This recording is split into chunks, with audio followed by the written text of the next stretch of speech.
Hey guys, it's Jess from Honest Fiction. Welcome back to my channel. Today I'm going to be reviewing the first book I read in 2020. So I didn't know very much about this book going in, but it is a fantasy romance that's full of political intrigue and the enemies to lovers trope.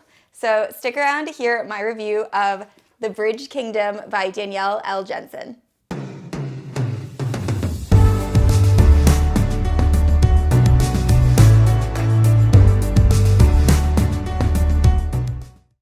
Alright, so like I said, I didn't know very much about this book going into it. I just thought the cover was really cool. I think I found this book on a similar to A Court of Thorns and Roses website, and I knew there would probably be either a slow burn romance or something of that nature.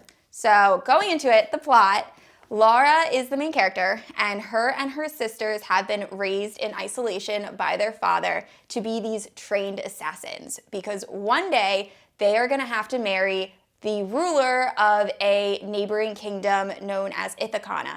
And Ithacana is very prosperous. They own the bridge, which really controls all the importing and exporting. So Laura ends up being the one that's chosen by her father to marry the king, and she plans to assassinate him or somehow gain control of his kingdom, Ithacana, in order to help her people. So obviously things progress from there, and Laura starts to fall a little bit for Aaron, not sure how to pronounce his name, and she starts to question if what she was told in her childhood was true. Should she trust the king of Ithacana? Is he lying to her? And what's really going on? And overall, it was a very enjoyable story. Jumping into the characters, let me first start by saying that Laura is awesome. I loved her. She is what I wanted the main character in The Shadows Between Us to be.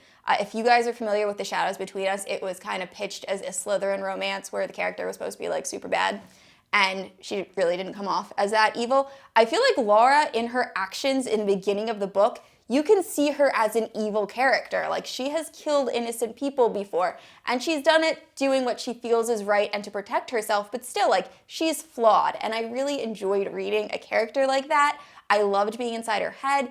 Even when she made questionable decisions and choices, I still understood why she was going that route. I was never very frustrated with her, which I feel like happens with a decent amount of these fantasy romances that I read. Aaron, on the other hand, I did enjoy. I wish we got a little bit more from him. It is a dual perspective story, so I kind of wanted to be, I don't know, I didn't feel as connected with him as I did with Laura, but also I think you're supposed to feel more connected to Laura. But overall, I really enjoyed both those characters. There are side characters that I also thought were very well developed. The sister also comes off as someone who is slightly flawed and has to do a lot of things that she doesn't particularly enjoy doing.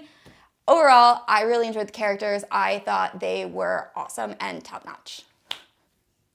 Moving on to world building, I think the book could have done a little bit better with the world building. It is very short, so I think had it been a little bit longer, she could have elaborated on the world a little bit more to make it feel more immersive and descriptive.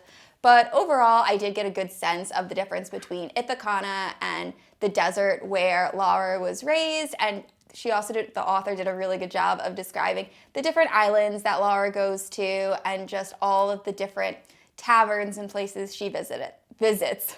So overall, I did enjoy the world building. I just wish it could have had a little bit more going on. Pacing and writing style, I think the pacing of this book is perfect. It starts off with quite an event, and the action really doesn't stop until midway through, where you're kind of understanding Laura and Aaron's relationship a little bit more and focusing more on the politics and their dynamic. But I think that the beginning and end of this are just so exciting. The cliffhanger ending was amazing. I'm definitely going to be picking up the sequel. The writing style I also thought was really accessible and fun to read. I enjoyed it immensely. I think I read this in about 3 days. It was really, really hard to put down.